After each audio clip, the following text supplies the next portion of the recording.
Suspect sa pamamaril sa EDSA Ayala Tunnel, maharap sa karagdagang reklamo.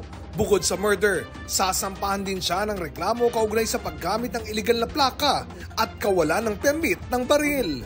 Sinuspindi na rin ng LTO ang lisensya ng suspect habang gumugulong ang investigasyon sa mga paglabag umano niya na reckless driving at improper person to operate a motor vehicle. Hustisya naman ang hiling ng asawa ng biktima na nakaburol ngayon sa Tarlac. Alert Level 2 itinaas ng DFA sa French Overseas Territory na New Caledonia dahil yan sa mga riot na nag-ugat sa panukalang electoral reform na tinututulan ng ilang sektor.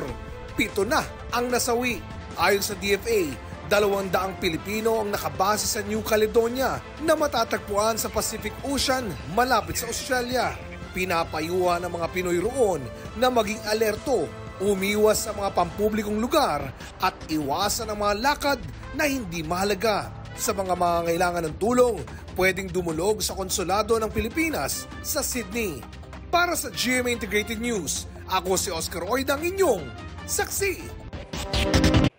Mga kapuso, sama-sama tayong maging saksi. Mag-subscribe sa GMA Integrated News sa YouTube at para sa mga kapuso abroad, samahan niyo kami sa GMA Pinoy TV at sa www.gmanews.tv.